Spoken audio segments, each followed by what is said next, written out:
Happy 4th of July, everyone, from NoDQ.com. Welcome to NoDQ&A video. Enjoy your 4th of July weekend, and always break bad.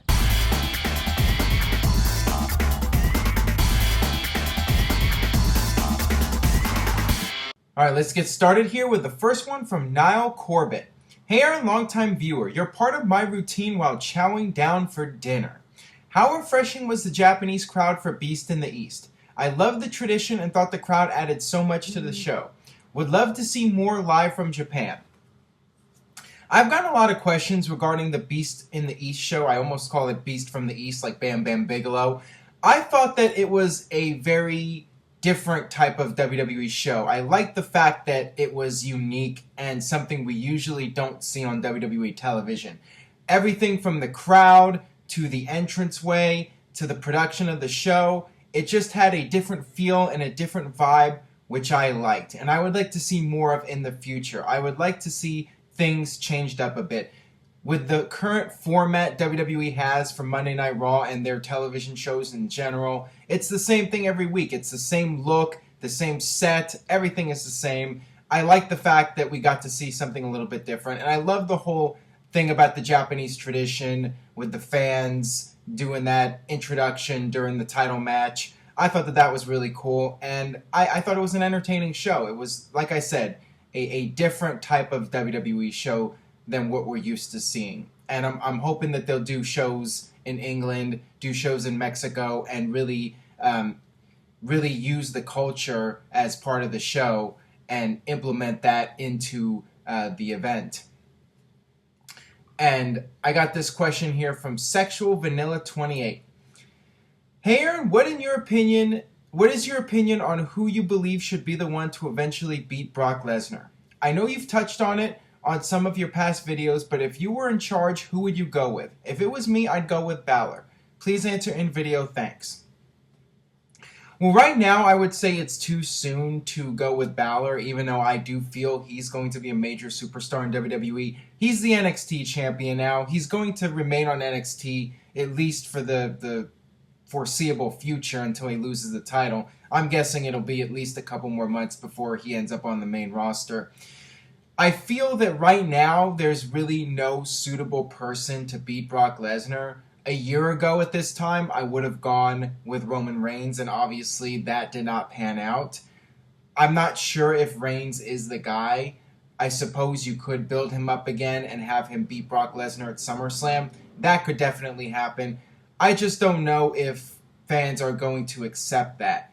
And at this point, I'm not sure if there's anybody that would beat Brock Lesnar and people would truly accept that, because this is the guy that ended The Undertaker's streak, and he's been on a rampage in WWE. You really need somebody significant to be the one to beat Brock Lesnar. One guy that's a possibility, I've seen his name thrown out there a lot, is Kevin Owens. Kevin Owens, if he continues to do well in WWE, maybe by the time WrestleMania rolls around, he could be your guy. But you need to build up somebody, and you need to have somebody really credible and somebody who's going to be the future of the company for the long haul.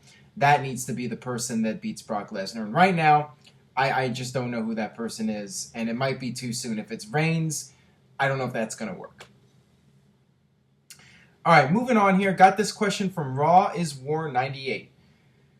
Hey Aaron, with both Cesaro and Jack Swagger floundering on the roster, could you see the Real Americans reuniting?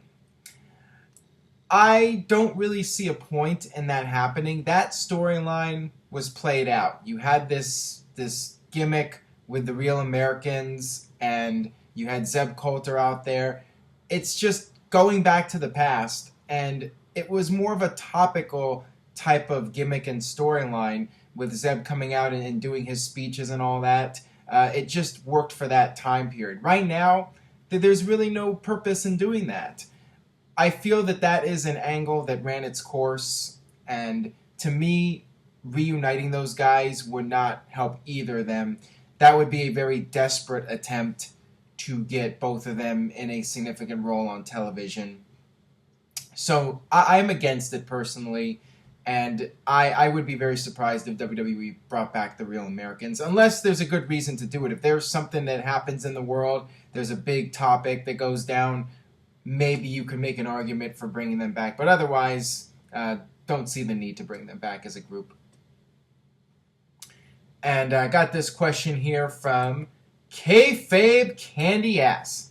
Hey Aaron, does this current Tough Enough format blow pimply ass or what? It's like 90% drama with 10% wrestling related challenges. Can't they flip that, or at least make it half and half? Whatever, not like we should expect the winner to be a huge star. Well, so far, after watching 2 episodes, I would say that this new Tough Enough is a flop. And the ratings also tell a story. The fact that the first show did not even do at the same level as the Steve Austin Tough Enough season, and then the second week drops even lower, it just goes to show there's not a whole lot of interest in Tough Enough, and it's merely an extra WWE television show. It's just more programming and yet another show that does decent cable ratings, but beyond that, it really serves no significant purpose. I don't expect the winner or winners, the male and the female, I don't expect either of them to become major stars in WWE. Maybe a couple of the women will go on to become divas and they'll get television exposure for a year or two. Maybe the winner will get a little bit of exposure, but I'm not expecting much.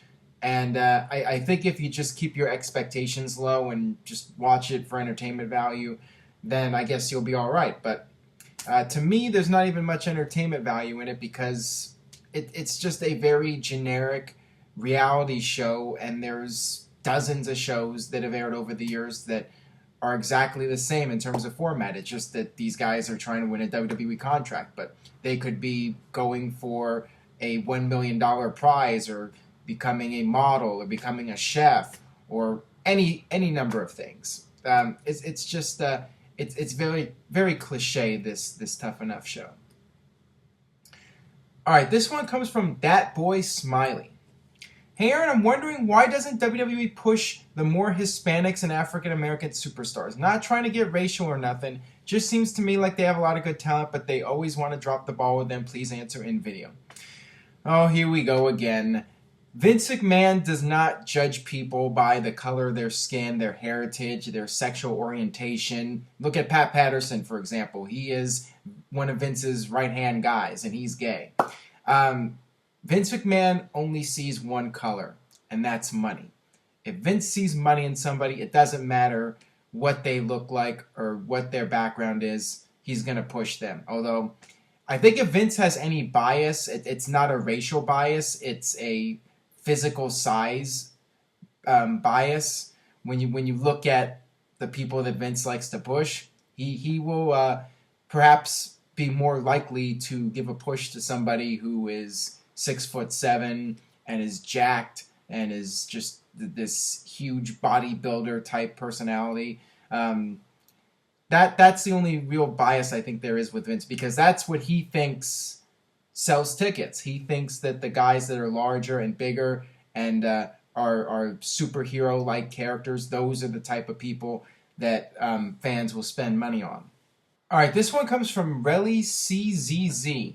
Hey Aaron, at Battleground, John Cena and Kevin Owens go at it again for the U.S. title. Will this match end in a no DQ or no contest so they can have a rubber match at SummerSlam, or will they do another John Cena versus Rusev thing again and have 4 matches? In my opinion, this needs to be the final match at Battleground. I think it would be a mistake for them to have yet another pay-per-view match at SummerSlam. I think that best of 3 is the way to go, and I honestly feel it's Kevin Owens that should be winning the U.S. title. I feel that John Cena and this whole gimmick of doing the U.S. Open Challenge, it's led to some great matches, but I think it's time to move on. I think it's time to go in a different direction with John Cena. And with Kevin Owens, he's coming off the loss at the Beast in the East live event when he lost the title to Finn Balor. I think that Kevin Owens needs a big win at this point, and I feel that he will gain a lot from beating John Cena. I don't feel that John Cena will gain anything from beating Kevin Owens at Battleground. I think it would do much more for Kevin Owens in his career to win the U.S. title and be the guy to end John Cena's reign. John Cena will be just fine. Hopefully, WWE will realize that John Cena will do okay losing to Kevin Owens. There's some speculation out there that WWE is panicking a little bit because when Cena lost to Kevin Owens, his merchandise sales dropped a little bit. I find that hard to believe. I think people are going to buy John Cena's merchandise no matter what. And if you have a really strong character, doesn't matter if you win or lose. Look at The Rock. Look at The Rock in 1999 and 2000. He was losing all the time. I think he lost way more matches than he won. But because he was The Rock, he was able to still be a major draw despite that. John Cena, if he's a strong enough character and WWE pushes him as they have been, he'll be fine. He'll do all right losing to Kevin Owens. So I would go with Kevin Owens to win, but I'll talk about this more in the coming days when myself and Jeff Meacham do the Battleground predictions. But at this point, if it was my call, I would go with Kevin Owens to win the U.S. title. And that should be the final match of the feud. All right, last question here from Unstable Ambrose. Will NXT be able to fill an arena for the next Takeover Special? Well, I find this to be very interesting. WWE, the night before SummerSlam, in the same building in Brooklyn, WWE is going to have an NXT Special. And I find this interesting because it's not going to be in a small arena. This is going to be in the big arena where SummerSlam is being held the night before. And a lot of people, I mean, it's going to happen. It's inevitable that you're going to get the comparisons between NXT and WWE. And I think that this will make WWE, in a way, this will force WWE to be their own competition because they will have to step up their game for SummerSlam because everybody knows the NXT show is going to deliver. People are going to get what they expect from NXT. But with SummerSlam, with all the comparisons being made, WWE is going to have to give people a great SummerSlam because they don't want... The last thing WWE wants is everyone saying that NXT was better than SummerSlam. And you already had a lot of people saying that about WrestleMania, that the NXT show in San Jose was a better show than SummerSlam.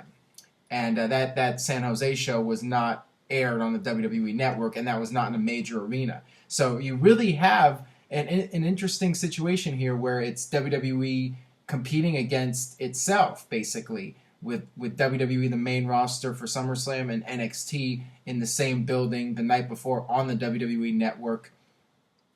I think it's going to be a tremendous weekend. I'm really looking forward to the NXT show.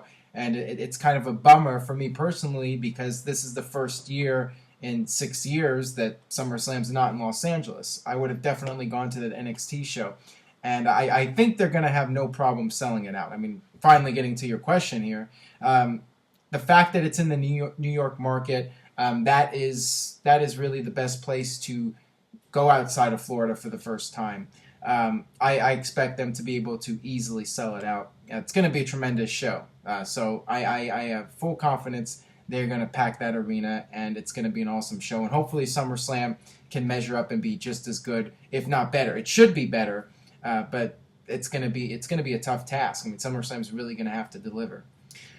So that'll wrap it up for this edition of NoDQ&A video. Thanks as always for watching. Stay tuned to NoDQ.com for the very latest in WWE and TNA and the Indies as well. And make sure you subscribe, youtube.com/NoDQCAW, and send in your questions, spring.me/Aaron Rift, and I will see you guys next time for more.